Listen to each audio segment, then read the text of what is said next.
무언가를 그만두고 새로운 것을 시작할 용기를 가졌을 때 비로소 인생은 바뀝니다. 다시 한번 강조합니다.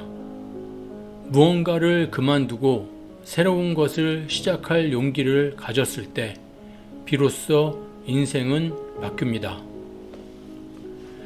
그만두어야만 새로운 것이 시작된다. 우리는 무언가를 계속해서 붙들고 살아갑니다.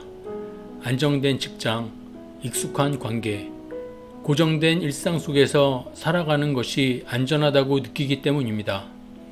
그래서 우리는 그 자리에 머물러 있죠.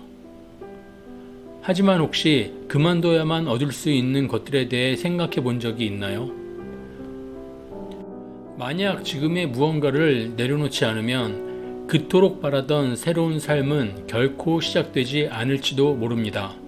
많은 사람들이 여행을 떠나기 위해 충분한 시간과 돈이 필요하다고 생각합니다. 일상으로의 무사한 복귀가 보장될 때에야 비로소 떠날 수 있다고 믿습니다. 그래서 우리는 잠깐의 탈출을 꿈꾸지만 다시 안전한 일상으로 돌아올 수 있는 작은 틀 안에서만 머물곤 합니다. 그 틀 안에서는 진정한 여행을 위한 용기를 내기 어렵죠. 베거본딩, 즉 장기 여행은 이 틀을 벗어나는 것에서 시작됩니다. 일상적인 틀을 깨부수고 익숙함을 내려놓을 때 비로소 더 큰 자유와 모험이 기다리고 있습니다. 저는 오랜 여행을 통해 수많은 사람들을 만났습니다. 그들 중에는 은행원, 변호사, 트럭 운전사, 사업가 등 다양한 직업을 가진 사람들이 있었죠. 그들은 공통적으로 말했습니다. 무언가를 그만두고 새로운 것을 시작할 용기를 가졌을 때 비로소 인생이 바뀌었다고 말이죠. 베거본딩은 단순히 새로운 장소로 떠나는 것이 아닙니다. 그것은 삶의 방식을 바꾸고 내면의 변화를 받아들이는 과정입니다. 지금부터 본문의 내용을 소개해 드리도록 하겠습니다.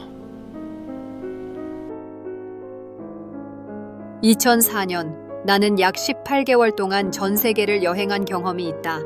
그 당시 내가 낯선 장소에서 배운 소중한 교훈들은 오늘날까지도 내 삶의 단단한 기반이 되어주고 있다. 베를린의 어두운 뒷골목부터 남미 파타고니아의 고요한 호수에 이르는 여정에서 나는 거의 빈털터리였다. 내가 가진 것이라곤 작은 트렁크와 백팩 하나뿐이었고 책도 딱 2권만 가져갔다. 그중 하나는 헨리 데이비드 소로의 월든이었고 다른 하나는 롤프 포츠의 여행의 기술이었다. 여행을 떠나기 전에 나는 여행의 기술의 표지 안쪽에 꼭 가고 싶은 장소들의 목록을 적어두었다.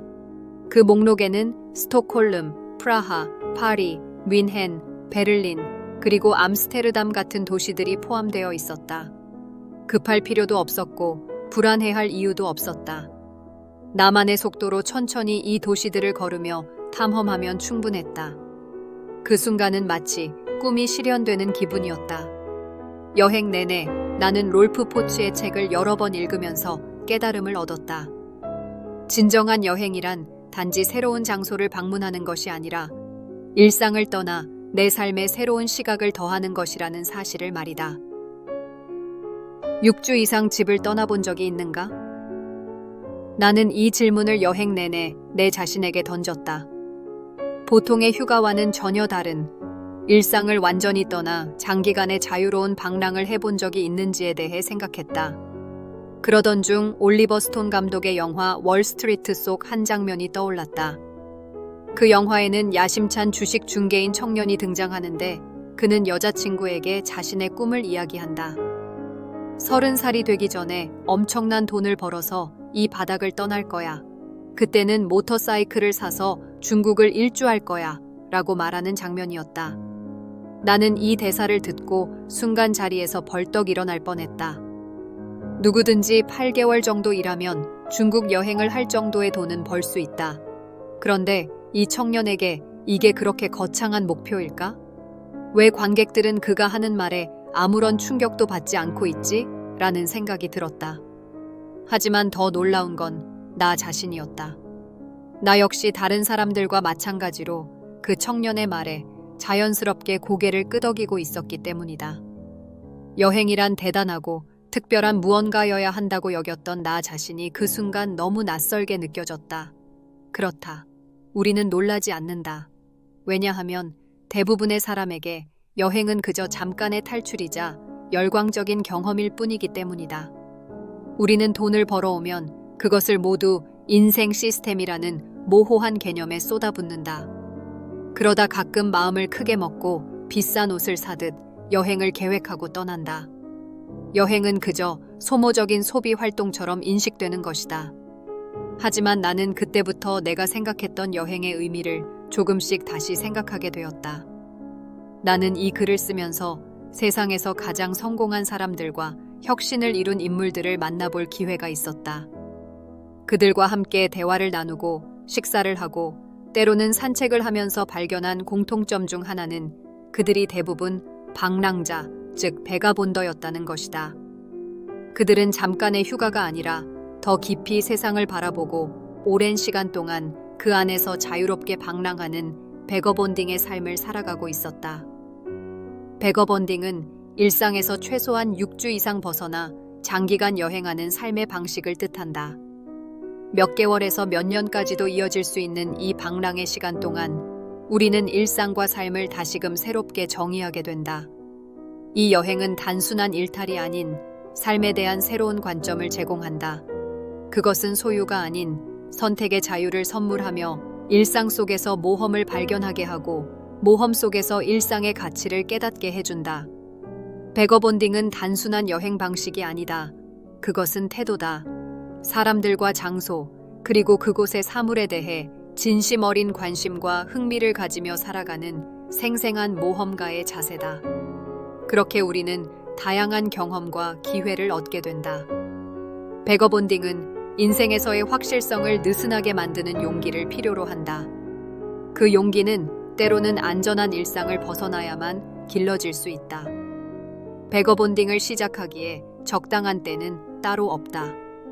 특정한 상황이나 환경이 마련되기를 기다릴 필요도 없다. 바로 지금 시작하는 것이다. 실제로 여행을 떠나는 시간은 몇 달 혹은 몇 년 후일지라도 그 계획을 세우고 준비하는 순간 이미 베거본딩은 시작된 셈이다. 세계지도 앞에 서서 가능성을 상상하고 모험을 준비하며 돈을 모으는 과정이야말로 삶을 변화시키는 첫걸음이다. 베거본딩은 또한 불확실한 상황에 대처하는 능력을 기르게 해준다. 이 여행을 통해 우리는 인생의 목적과 본질을 재정립하고 더 큰 그림에서 우리의 위치를 다시 돌아볼 수 있게 된다. 더 이상 그것은 단순히 예방주사를 맞고 짐을 싸는 과정이 아니다. 베거본딩은 세상을 마주하고 두려움을 극복하며 새로운 사람들과 공간 속에서 창의적인 흥미를 발견하는 것이다. 생각해보라.